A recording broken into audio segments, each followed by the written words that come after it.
여러분은 꼭 기억하셔야 합니다.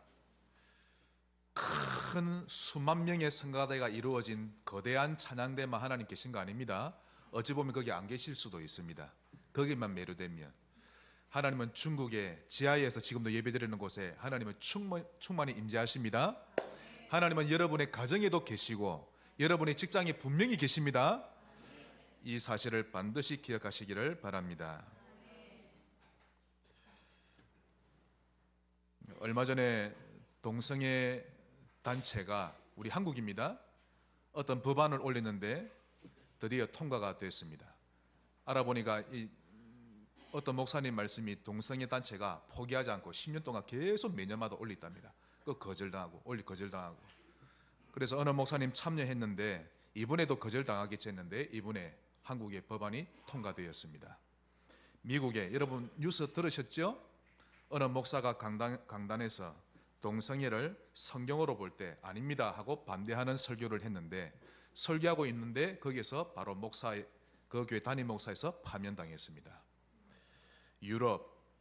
유럽은 좋은 모델입니다. 동성애를 허용한 이유로 지금 유럽은 복음화 1% 이하입니다. 이건요 미전도 종족으로 들어가는 단계입니다. 그럼 한국은 앞으로 어찌 될지 여러분 보이시죠?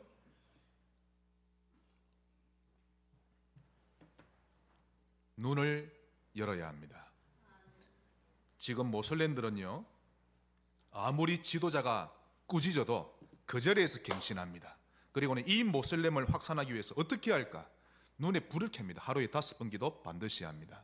그러나 기독교인들 답을 가지고 있는데 아야 합니다. 자그만한 말에 또 질타에 마음 상해버리고 눈을 뜨셔야 합니다. 무엇을 위해 살아야 하느냐?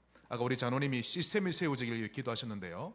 그러면 우리 교회 뭔가 시스템이 딱 세워지고 새가 오면 탁탁탁 필요하겠죠? 그러나 아닙니다. 맞는데 아닙니다. 시스템 중의 시스템은 성도입니다. 여러분이 복음으로 결론 나면 됩니다. 아무것도 문제 안 되고 오직 그리스도로 해답 충분 결론 나면 아무것도 문제 안 되죠? 하나님이 그를 쓰시는 것입니다. 그 사람은 어디를 갖다 놔도 상관없는 겁니다. 예수로 결론 나시기 바랍니다. 제가 그동안 교육자로 거쳐왔던 교회가 이 교회 빼고 총 5군데입니다. 각 교회마다 색깔은 다양했지만 배울 점은 아주 많았지요. 그러나 한 가지 안타까운 점은 너무 많은 성도들이 될 수 없는 조건을 가지고 살아갑니다. 그걸 버리지 못하고 꽉 쥐고 있는 것도 제가 봤는데요. 그러니 사실상 불가능합니다. 그런 상태로 10년, 20년, 50년을 신앙생활해도 응답받을 수 없는 신앙생활을 계속하고 있는 것입니다. 제가 얼마 전에 고향 마산에 내려가 후배들을 좀 만났는데요. 어릴 적 같은 교회를 다니면서 같은 추억을 쌓아갔던 아주 반가운 후배들인데 거의 30년 만에 만남이었습니다. 얼마나 반갑던지 중고생 때 봤던 친구들인데 어떤 애는 40대 후반 50대 다 돼가지고 벌써부터 저보다 흰머리가 더 많이 나가지고요.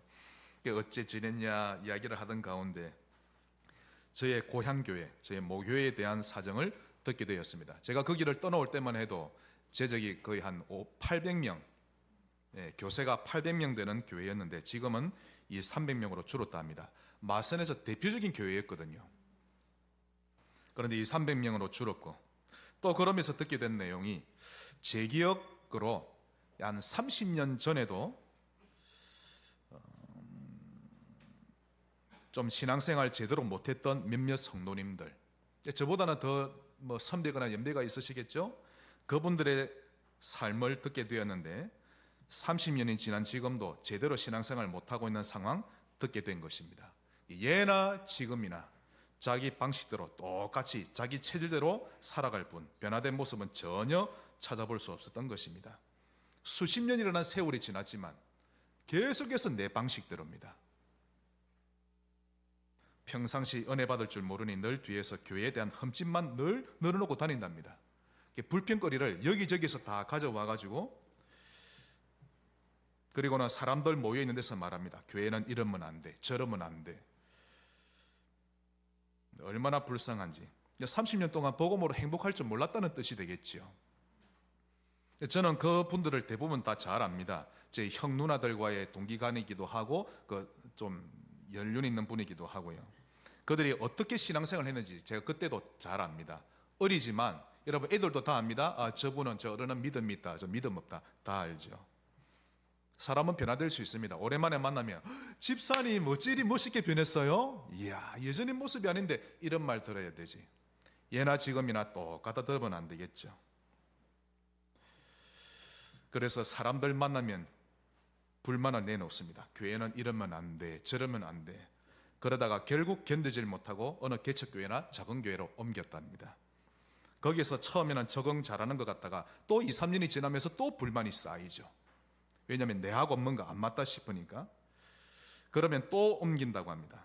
제가 아는 한 분은 벌써 3군데 4군데 옮겼다고 하는데, 그러면서 세월이 흘러가 버리고 머리에는 흰머리 생기고, 이토록 많은 성도들이 응답받을 수 없는 상황, 조건을 가지고 신앙생활을 하고 있는 것입니다. 하나님이 허락하신 상황임을 알고 거기서 응답을 찾아낼 줄 아는 눈이 있어야 하는데 이게 없는 것입니다. 한국교회의 고질적인 병입니다. 하지만 성도들 중에 아주 소수의 몇몇은 복음을 사랑하고 전도를 하고 싶어하는 사람들이 있죠. 이들을 데리고 제가 같이 전도하곤 했었는데, 그 소수가 교회 전체에 영향을 끼칩니다. 그게 교회를 살리는, 교회 분위기를 바꾸는 불씨가 된 것이죠. 그러므로 여러분의 인생을 그대로 두면 안 됩니다. 여러분의 스타일을 그대로 두면 안 되고 반드시 개조해야 합니다. 왜냐하면 예수를 처음 믿을 때, 그때 여러분이 가지고 있는 스타일 가지고는 승리를 못합니다. 반드시 개조해야 합니다. 그럼 어떻게 하면 됩니까? 그 첫 번째로 복음 체험. 실제로 복음 체험이 안 돼서 그런 것입니다.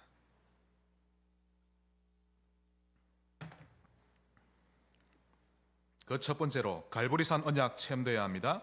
갈보리산 하면 뭐가 생각나야 되죠? 십자가에 달리신 예수님 생각나야 합니다. 요한복음 19장 30절, 예수님이 돌아가시기 전에 분명히 선포하셨죠? 다 이루었다. 실제로 여러분의 마음속에 그리스도께서 다 이루셨구나, 이 고백이 되어지면 흑암은 꺾입니다. 그때 꺾이는데 불신앙도 꺾이고 우울증도 꺾이고 질병도 꺾이고 체질도 꺾이는 것입니다. 한번 따라합시다. 다 이루었다. 그 주님이 어디 계십니까? 내 안에. 그 주님과 교제가 안 되고 확인이 안 되니 다 이룬 것을 계속 까먹는 것이죠. 매일 예수님을 만나야 합니다. 여러분 초대교회도 처음에는요, 이 복음 체험이 안 됐던 겁니다. 사도들이 뭐라고 말하는가 하면, 실컷 예수 믿고 구원받아 놓고 이방인과 함께 밥을 먹어도 안 돼, 같이 잠을 자도 안 돼, 그리고 유대 방식을 가르쳐야 하고 할례 받아야 구원받을 수 있다 라고 말하는 거 있죠. 베드로가 그랬고 야고보도 그랬는데요, 바나바도 그랬습니다. 처음에는.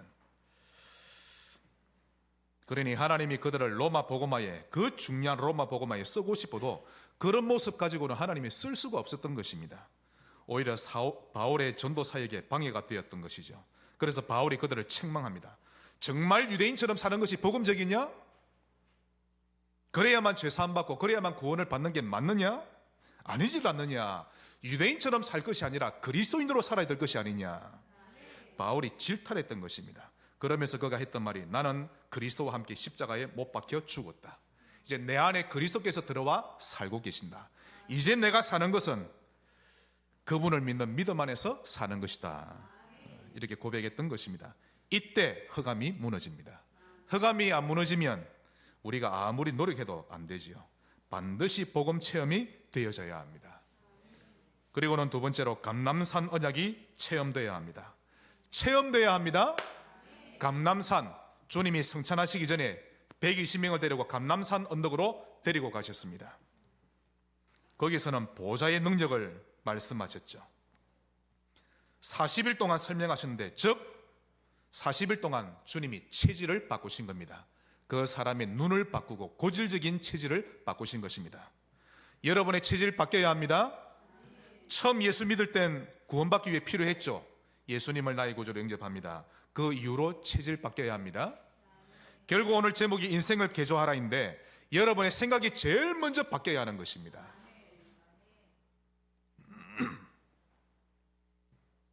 그래서 제자들을 두고 떠나시기 전에 집중하는 시간을 가셨던 것입니다.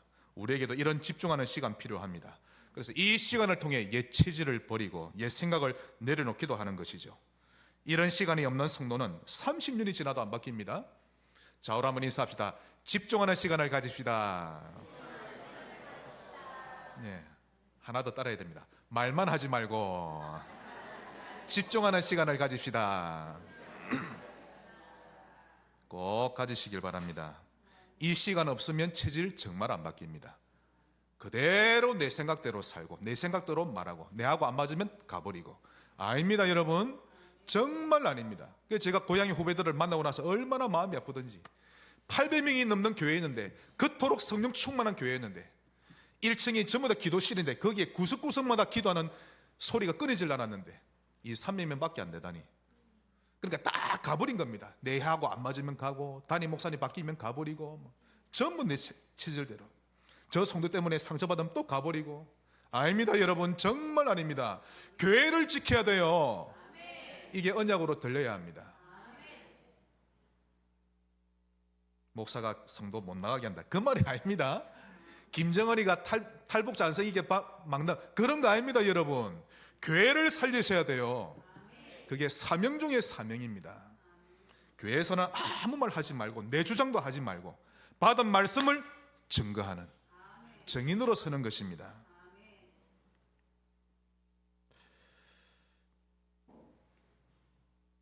우리 하나님은 우리와 사귀고 싶어하고 교제하고 싶어서 안달이 난 분입니다. 제가 겪어본 결과, 여러분, 저는 낚시를 잘 모릅니다. 그런데 제 차에 낚싯대가 들어있습니다. 릴 낚시. 낚시도 할 줄 모르면서. 왜 그러냐, 혹시나 주변에서 목사님 우리 낚시 한번 갑시다, 팀을 이뤄서 가자면 제가 기분 좋습니다. 왜냐하면 어울려가는 그 자체가 좋기 때문에. 나를 불러주니까. 우리 소풍 갑시다, 좋아합니다. 안 그래요? 집사람이 얼마 전에 10월달 되면 이제 꽃노래다 가야 안 되겠냐고 제가 좋다고 막 단번에 말했죠. 특히 우리 양지사님 같이 가셔야 되고 허장로님 가셔야 되고. 왜냐하면 같이 어울려 가는 걸 좋아하니까. 저를 불러줘서 너무 좋으니까. 그날을 날짜, 예를 들면 10월 25일 간다 그러면요, 다 그날을 기다립니다. 기분이 좋죠. 우리 하나님은 이보다 더 심하리 많지 우리와 사귀며 교제하고 싶어 하십니다. 그래서 개인 기도 시간에 하나님 아버지라고 부를 때 얼마나 기뻐하는지 모릅니다. 제가 만난 하나님은 그러합니다. 그래서 정시기도하는 신자를 하나님 너무 좋아하시죠. 그래서 저는 확신하기로 하나님은 제가 정시기도하는 그 시간을 기다리고 계십니다. 새벽 5시 반에 기도하는 걸 하나님이 기다리고 계시고, 점심 이후에, 식사 직후에, 밤에 잠들면서 기도하는 거 하나님이 다 기다리고 계십니다. 스탠바이. 그때 하나님 아버지 할 때 옳거니 내가 왔느니라. 하나님은 우리를 만나고 싶어 하십니다. 그러므로 하나님께 집중하고 자주 그분을 찾고 부르면 하나님은 반드시 여러분을 찾아오십니다. 이 하나님을 만나시기 바랍니다. 안 만나보셨죠? 그러니 별 감동이 없지. 지금 체험하신 분은 얼굴에 미소가 이렇게 싹 올라갑니다. 지금 하나님을 부르면 반드시 만나주십니다. 우리가 그분을 안 불러서 안 오신 것이지 부르기만 하면 찾아오시는 것입니다. 제가 새 가족을 만나면 반드시 말합니다. 예수님을 부르세요. 반드시 오십니다. 구원자 이름, 능력의 이름 예수님이죠. 이런 감람산 언약을 체험해봐야 하는 것입니다. 그리고 세 번째로 마가다라방 언약이 체험되어져야 합니다. 감람산에서 주님이 하신 말씀을 제자들이 언약을 잡고 마가의 다락방에 모여든 겁니다. 그리고는 성령이 임하도록 기도했죠. 성령 충만함을 체험하는 것이 마가다락방 언약입니다. 그러므로 이 언약은 실제로 매일 바라고 간구하고 체험되어야 하는 언약인 것입니다. 구하면 주리라 라고 약속된 언약이기 때문에 구하면 됩니다. 그러므로 성령 충만은 매일 기도해야 될 기도 제목입니다. 난 뭘 기도해야 될지 모르겠습니다. 천만의 말씀 오직 예수 이름 부르세요. 그리고 나를 통해 하나님 나라 임하기를 원합니다. 우리 가정에, 우리 자녀에, 나의 반에, 우리 교회에 임하기를 원하고 내 산업에 임하기를 원합니다. 왜 그 기도를 원합니까? 기도 중에 기도인데 너희는 먼저 그의 나라와 그의 일을 구하라. 이 말씀대로 기도하는 거죠. 그리고는 하나님 나에게는 성령 충만이 필요합니다. 다른 걸로 충만하지 아니하고 성령으로 충만하기를 원합니다. 매일 기도해야 될 제목입니다. 사도행전 2장 17절, 하나님이 말씀하시기를 말세에 내가 내 영은 성령입니다, 모든 육체에 부어주리니 너희의 자녀들은 예언할 것이요 젊은이들은 환상을 보고 늙은이는 꿈을 꾸리라. 제가 지난 한 주간 이걸 기도했습니다. 하나님, 이렇게 약속한 대로 성령을 부어주옵소서. 모든 자녀들은 예언하게 하옵소서. 젊은이들은 환상을 보고 늙은이들은 꿈을 꾸게 하옵소서. 여러분, 이거 신비주의 아닙니다. 약속된 대로 이루어질 것입니다. 기도할 때마다 이 기도를 하고 식사 기도할 때마다 이 기도를 하십시오. 사도행전 1장 4절, 사도와 함께 모이사 그들에게 분부하여 이르시되 예루살렘을 떠나지 말고 내게서 들은 바 아버지 약속하신 것을 기다리라. 자, 하나님, 지금 제가 어떻게 할까요? 이리로 갈까요? 저리로 갈까요? 그때 주님의 말씀입니다. 여기도 저기도 아니다. 예루살렘 떠나지 말고 아버지가 약속하신 성령으로 충만함을 받으라. 그런데 우리는 오로지 여기냐 저기냐 그 답만 원하고 있죠. 그래서 그런 답을 받지 못하면 조바심이 나고 견디지를 못하는 것입니다. 그래서 성령 인도를 못 받죠. 마가의 다락방 언약이 반드시 체험되어져야 합니다. 138 누리세요. 이 언약이 얼마나 중요했던지 40일 내내 가르치셨던 것입니다. 결국 120명의 제자가 이 언약을 굳게 잡고 주님이 성천하시자 그들은 마가의 다락방으로 들어가서 기도한 결과 그 언약을 체험하게 되었던 것입니다. 복음 체험하시기 바랍니다. 복음이 무엇입니까? 138입니다. 오직 그리스도, 오직 하나님 나라의 일, 오직 성령 충만, 증인 되시기를 바랍니다. 인생을 개조하려면 두 번째로 무엇을 해야 합니까? 보좌 체험. 요한계시록 7장 10절, 사도 요한이 천국에 가서 보았던 장면이죠. 큰 소리로 외쳐 이르되 구원하심이 보좌에 앉으신 우리 하나님과 어린 양에게 있도다 하니. 보좌에 누가 앉아 계시죠? 하나님이 앉아 계십니다. 성부 하나님과 성자 예수님이 앉아 계시죠. 보좌에 앉으신 이 하나님을 이 땅에서 만나고 체험할 수 있어야 합니다. 어떻게 하면 됩니까? 그 첫 번째로 24시입니다. 갈보리산, 감남산, 마가다락방 언약, 이 세 가지를 24 하는 것인데 이것이 능력 중에 능력입니다. 여러분, 24가 이해가 안 됩니까? 주한이가 명장 수술을 해가지고 배를 쬐죠? 수술했죠? 째기 전에 배가 엄청 아팠을 겁니다. 많이 울었을 건데, 자, 여러분이 맹장이 지금 아픕니다. 어떻게 될까요? 온 신경이 맹장이 24 됩니다. 맹장. 아이고 아파라 되죠? 누굴 사랑해 보세요. 24가 됩니다. 성현이가 눈 뜨기를 바랍니다.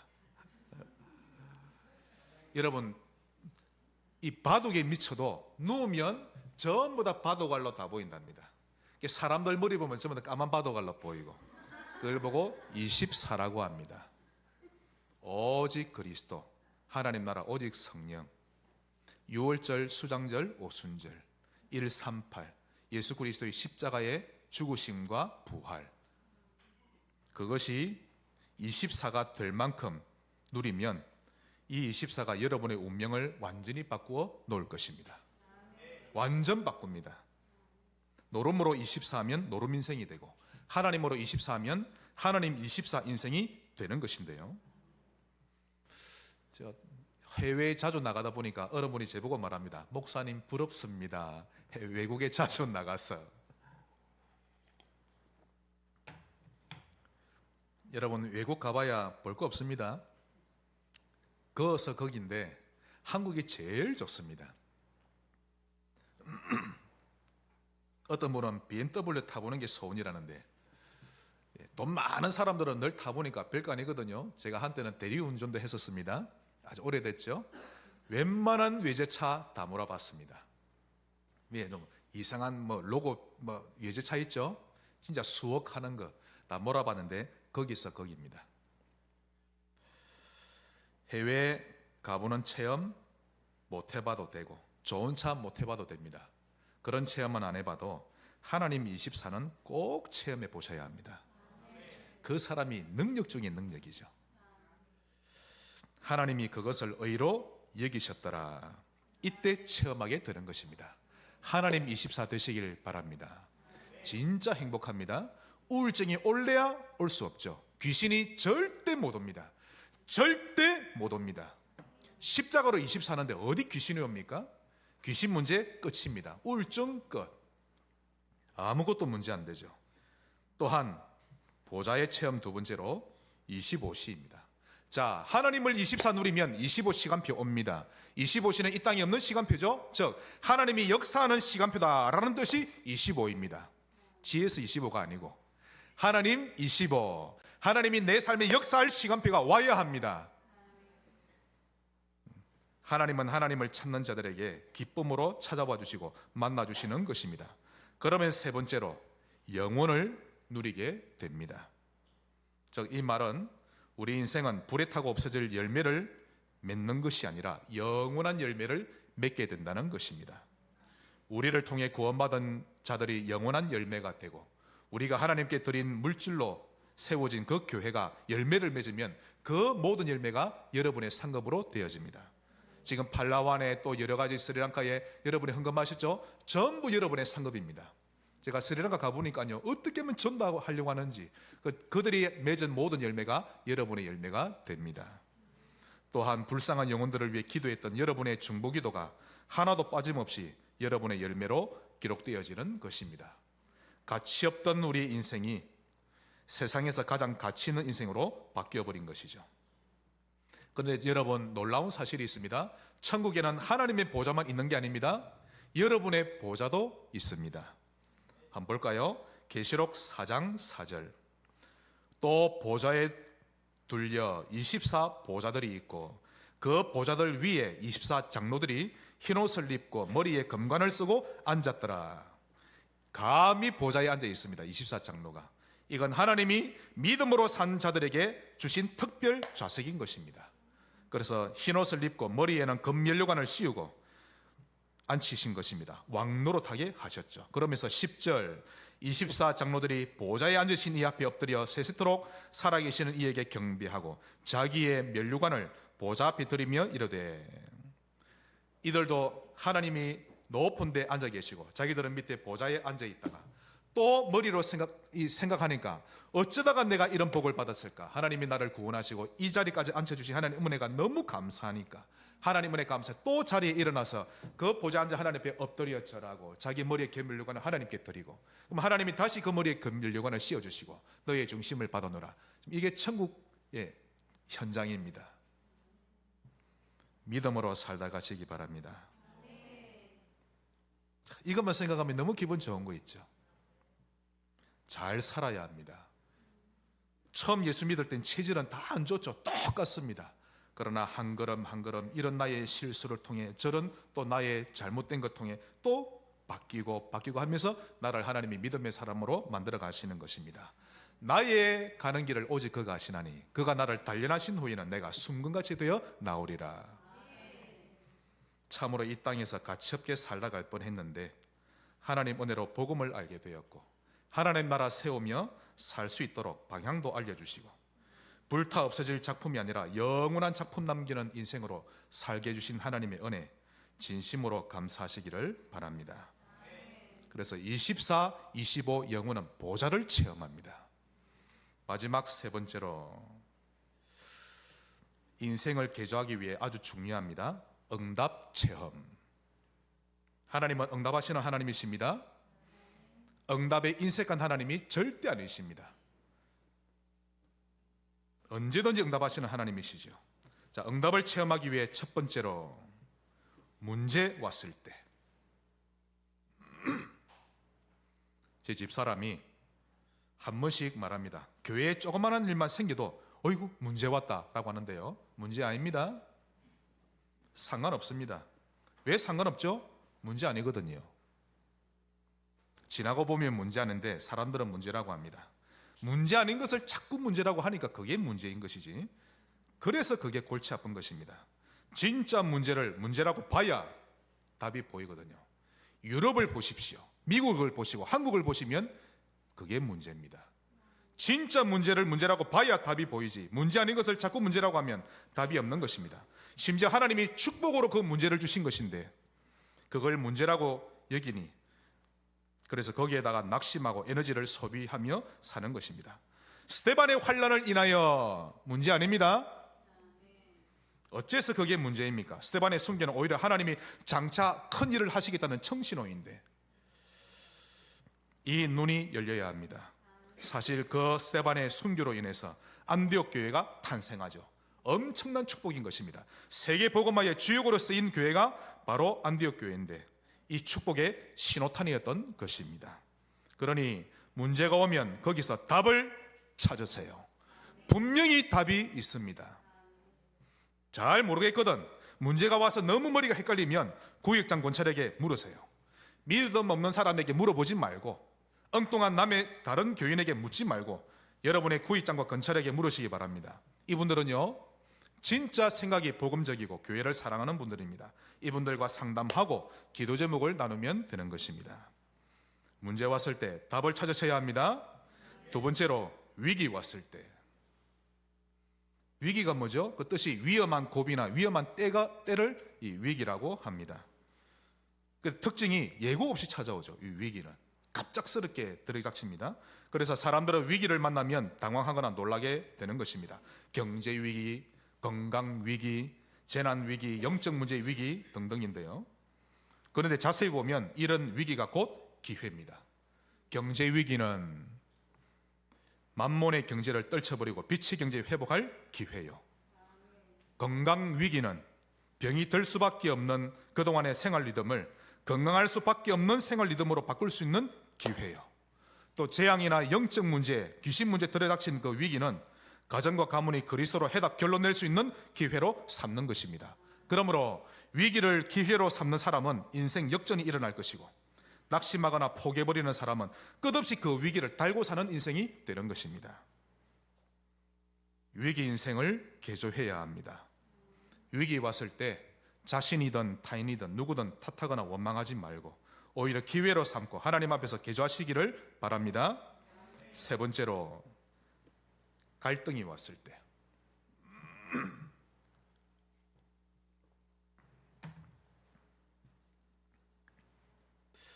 갈등이란 서로 간의 성격이 딱 대치될 때, 대립될 때 나타나는 현상입니다. 이 현상에 따라서 외적 갈등, 내적 갈등으로 나누죠.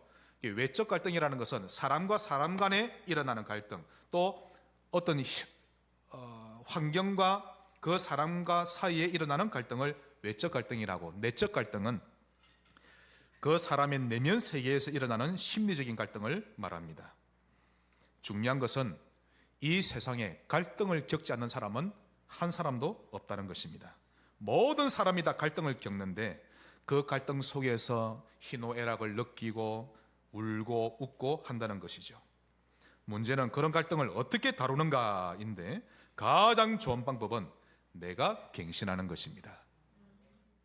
못난 자가 남에게 손가락질하죠. 그러나 내가 갱신하면 끝납니다. 이 방법이 갈등을 해결받는 가장 완전한 방법입니다. 사실 사람은요, 문제나 위기보다 갈등 왔을 때 더 힘들어합니다. 더 많이 방황하고 더 많은 충돌을 일으키죠. 이유는 그때 내면의 힘이 더 필요하기 때문입니다. 그래서 내면의 힘이 없는 사람은 내 것만 주장하고 그러다 내 뜻대로 한다면 인간관계 선을 딱 꺼버립니다. 그러나 내면의 힘이 있는 사람은 상대방의 입장에 서보기도 하고 대화로 풀어나가려고 무단 애를 쓰는 것입니다. 그럼 성경에서는 이 갈등을 어떻게 해결하라고 말씀하고 있습니까? 빌립보서 2장 3절, 아무 일에든지 다툼이나 허영으로 하지 말고 오직 겸손한 마음으로 각각 자기보다 남을 낮게 여기고. 우리가 어떻게 처신해야 될지에 대한 자세가 나옵니다. 어떤 일이 일어났든지 다툼으로 허영으로 다루지 말고 겸손한 자세를 가지라라고 말씀합니다. 자, 여기에 더 사도 요한은요, 이 갈등을 영적으로 해석하는 부분이 나옵니다. 역시 영의 눈을 뜬 사람은 다르지요. 요한일서 3장 22절, 무엇이든지 구하는 바를 그에게서 받나니, 자, 무슨 기도든지 응답받는 비밀이 있다, 이 말입니다. 그게 이는 우리가 그의 계명을 지키고 그 앞에서 기뻐하시는 것을 행함이라. 즉 기도하는 것마다 응답받는 비밀은 이런 말씀이죠. 이러자면 여러분 믿음 성장하겠죠. 어떻게 하면 기도 응답받습니까?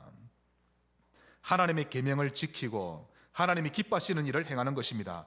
그러면 하나님의 계명이 무엇이며 하나님이 기뻐하시는 일이 무엇입니까? 23절 나옵니다.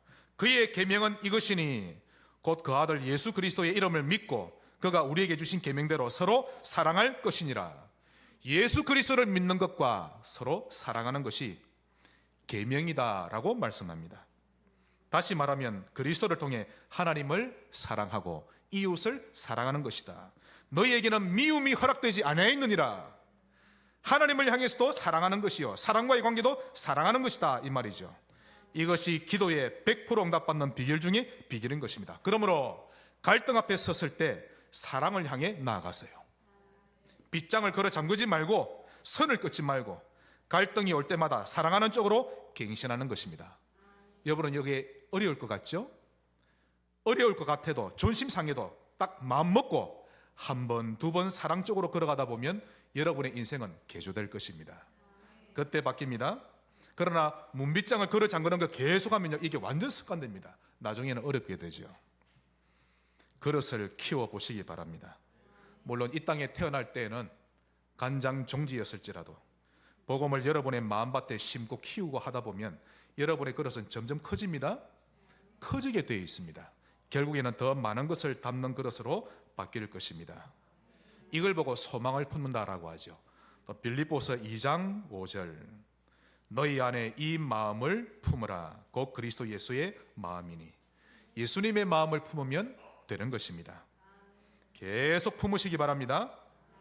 예수님의 마음, 우리를 위해 하늘 영광 버리고 사람의 모습으로 오신 마음, 자기를 낮추시고 죽기까지 복종하신 마음, 남을 나보다 낮게 여기는 겸손한 마음, 이런 그리스도의 마음을 품으면서 그릇이 큰 신자의 모습으로 변화되시기를 주의 이름으로 축복합니다.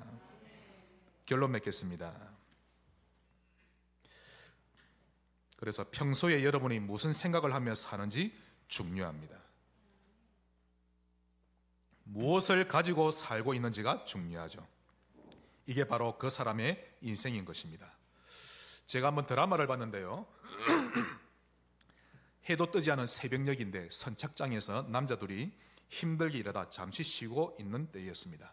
한 남자가 말하기를 나는 꿈이 있다. 미국 라스베가스에 가서 거기 있는 돈을 싹 다 끌어모으고 멋지게 사는 게 내 꿈이다. 너는 꿈이 뭐냐 물어보니까 옆에 있는 친구가 사실 난 꿈이란 게 없다. 뭐 꾸어보지도 않았고 굳이 뭐 하나를 말하라면 그저 외딴 섬에 아담하고 예쁜 집 하나 짓고 사랑하는 여인과 함께 사는 것이 내 꿈이다라는 거 있죠. 근데 이 드라마가 이 분위기상 카메라 이 모든 걸 이 두 번째 남자가 하는 말을 얼마나 멋있는 고백으로 만들어 놨든지 사람들이 거기에 다 뿅 간 겁니다. 이야. 그러나 여러분 그게 멋있는 인생 아닙니다. 하나님은 무소유 인생이 되라고 말씀하신 적 없습니다. 그렇게 살라고 지구에 우리를 안 보내셨습니다. 그렇다고 의식주의에 몰입하는 인생 되라고도 하지 않으셨습니다. 망대 인생 살라고 보내셨습니다. 망대 인생 됩시다. 그러므로 결론 첫 번째로 오늘부터 여러분이 복음 망대 되어주셔야 합니다. 영적 문제 가진 자가 찾아갈 수 있는 망대, 우상 섬기다가 재앙당하고 시달리는 자가 찾아갈 수 있는 망대. 여러분 한국에 있는 대학교 가보세요. 제가 가본 모든 대학교 앞에 젊은이들을 술꾼으로 만드는 많은데 그들의 인생에 해답을 주고 영적 서밋으로 해주는 망대는 거의 없습니다. 그래서 후대 살리는 복음 망대 되어주셔야 합니다. 또 가정이 너무 많이 무너졌습니다. 가정을 살리는 복음 망대 되어주시기를 바랍니다. 그래서 결론 두 번째로 이를 위해서 삶 집중을 누립시다. 오늘 단어를 좀 기억하셔야 합니다. 삶 집중, 즉 새 타임에 집중하자는 뜻이죠. 아침, 낮, 밤 시간을 누리자는 뜻입니다. 아침에는 그냥 하루를 시작하지 말고 하나님의 음성을 듣고 시작하고, 낮에는 여러분이 처하는 현장에 나라가 임하도록 기도하고, 밤에는 하루를 정리하는 시간을 가져보는 것입니다. 거기에 한 가지 더, 눈 감고 잠들 때에는 기도 여행을 떠나보는 것입니다. 이게 언약의 여정 중에 이미지에 해당하는 부분이죠.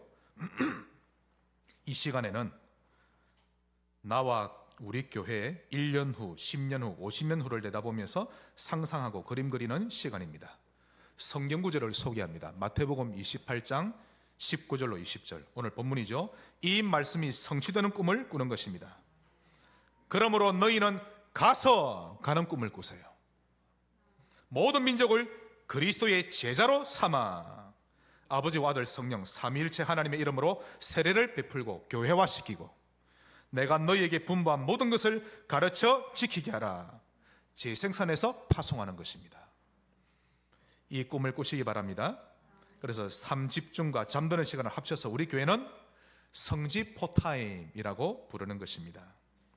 이 시간에 여러분의 인생을 개조시키는 1등 공신이 될 것입니다. 승리하는 신자 되시기를 예수 이름으로 축복합니다. 하나님 감사합니다. 복음망대로 살아가게 하옵소서. 복음으로 우리 인생을 바꾸어 주옵소서. 예수님 이름으로 기도합니다. 아멘.